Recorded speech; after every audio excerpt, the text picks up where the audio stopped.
മുട്ട ഇത്ര വലിയ പ്രശ്നമാവുമെന്ന് വിചാരിച്ചല്ല ഞാൻ കഴിഞ്ഞ ദിവസത്തെ വീഡിയോ ഇട്ടത്. Hello, welcome back to my video. Sara ടോക്സിലായിട്ട് സാറായാണിത്. സാറാമ്മ എനിക്കിഷ്ടമാണ് കുട്ടീനെ. കുറച്ച് നമുക്കൊക്കെ ഇൻസ്പയർഡ് ആണ്. ആളുടെ സ്റ്റോറിയൊക്കെ നമ്മൾ കേട്ടു. ഹാർട്ട് ടച്ചിങ് ആണ്. ഭയങ്കര ക്യൂട്ടാണ് അല്ലേ? കണ്ടിരിക്കാൻ തോന്നും. ഭയങ്കര ഒരു പോസിറ്റീവ് വൈബാണ്. രണ്ടുപേരും ഒരു ഹസ്ബൻഡ് ആൻഡ് വൈഫ്. ചെറിയ കുട്ടികളാണ്. കണ്ടിരിക്കാൻ തോന്നും. ആ ഒരു ഏജിൽ നമ്മളൊക്കെ ഇതൊക്കെ ചിന്തിച്ചിട്ട് പോലും ഇല്ല അല്ലേ? അങ്ങനെ രണ്ടുപേര്. പക്ഷേ ഈ ഒരു വിഷയത്തിൽ സാറോട് എനിക്ക് അഭിപ്രായ വ്യത്യാസമുണ്ട്. ഈ ഒരു വിഷയത്തിൽ മാത്രം. ബാക്കിയെല്ലാം ഓക്കെയാണ്. നമുക്ക് വീഡിയോ കണ്ടിട്ട് വരാം. മുട്ട ഇത്ര വലിയ പ്രശ്നമാവുമെന്ന് വിചാരിച്ചല്ല ഞാൻ കഴിഞ്ഞ ദിവസത്തെ വീഡിയോ ഇട്ടത്.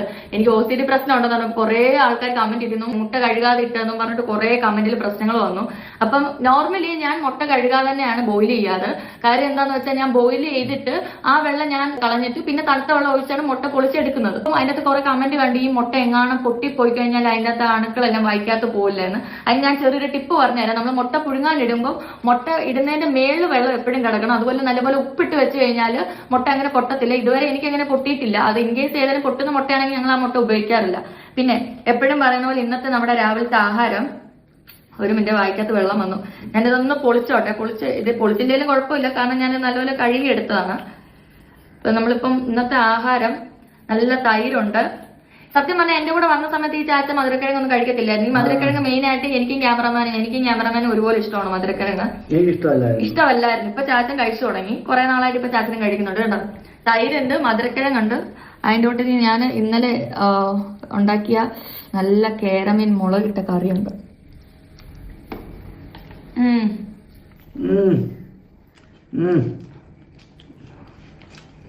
ഒരു മിനിറ്റ്. പിന്നെ നമുക്ക് ഫ്രൂട്ട്സ് ഉണ്ട്. മാങ്ങയുണ്ട്, പേരക്കയുണ്ട്, ആപ്പിൾ ഉണ്ട്. ആപ്പിൾ ഉണ്ട്. ചാച്ചന്റെ ഡിക്ഷണറിയാ. ഇങ്ങനെ ഇതാണ് മുട്ടക്കഥയാണ് പ്രശ്നം. മുട്ട പിന്നെ കഴുകാതെ ഇട്ടെന്ന്. സാരമേ, നിങ്ങളൊരു ഇൻഫ്ലുവൻസർ ആണല്ലേ? ഞാൻ പറഞ്ഞില്ലേ, നിങ്ങളുടെ പല വീഡിയോസും എന്നെ ഇൻഫ്ലുവൻസ് ചെയ്തിട്ടുണ്ട്. ഇപ്പോൾ ഇതേ ഫുഡ് തന്നെ, ബ്രേക്ക്ഫാസ്റ്റിന് നിങ്ങൾ കഴിക്കുന്ന ഫുഡിൻ്റെ ഒരു രീതി, അത് ഭയങ്കര ഇൻഫ്ലുവൻസ് ചെയ്യുന്നുണ്ട്. അതേപോലെ തന്നെ പല കാര്യങ്ങളും, എല്ലാ കാര്യങ്ങളും നമ്മൾ മറ്റുള്ളവരെ ഇൻഫ്ലുവൻസ് ചെയ്യുന്നുണ്ട്. ഞാനല്ല, സാറയ്ക്ക് നല്ല ഫോളോവേഴ്സ് ഉണ്ടല്ലോ. അപ്പം സാറ ചെയ്ത ഒരു കാര്യം ചില ആൾക്കാർ ചൂണ്ടിക്കാട്ടി. മുട്ട കഴുകാതെ എന്തിനാണ് ബോയിൽ ചെയ്തത്? അതിനെ വന്നൊന്ന് ന്യായീകരിക്കാതെ സാറയ്ക്ക് അതിനെ നമുക്ക് പിന്നെ ഇനി ഞാൻ നോക്കിക്കോളാം എന്ന് പറയുന്നതായിരുന്നില്ലേ എൻ്റെ ശരി? അല്ലാതെ അത് വന്ന് ന്യായീകരിച്ചത് എന്തോ എനിക്കത് അത്ര സാറയിൽ നിന്ന് ഞാനത് എക്സ്പെക്റ്റ് ചെയ്തില്ല. കാരണം മുട്ട കഴുകാതെ ബോയിൽ ചെയ്യുന്നതിനോട് എനിക്കും അഭിപ്രായമില്ല.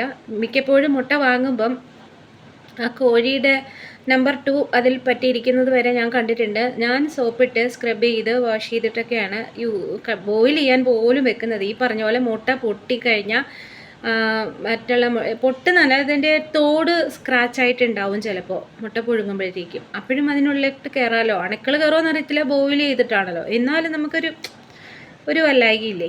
ഇല്ലേ സാറാമ്മേ? അപ്പം അതൊന്ന് അതിനെ വന്നിരുന്ന് ന്യായീകരിക്കാതിരുന്നെങ്കിലും മതിയായിരുന്നു. ന്യായീകരിക്കേണ്ടിയിരുന്നില്ല, അത് എടുത്തിട്ട് പറയേണ്ടിയിരുന്നില്ല. ഇൻ കേസ് പറഞ്ഞപ്പം അതിനെ ന്യായീകരിച്ച് പറയേണ്ടിയിരുന്നില്ല. Okay, thank U.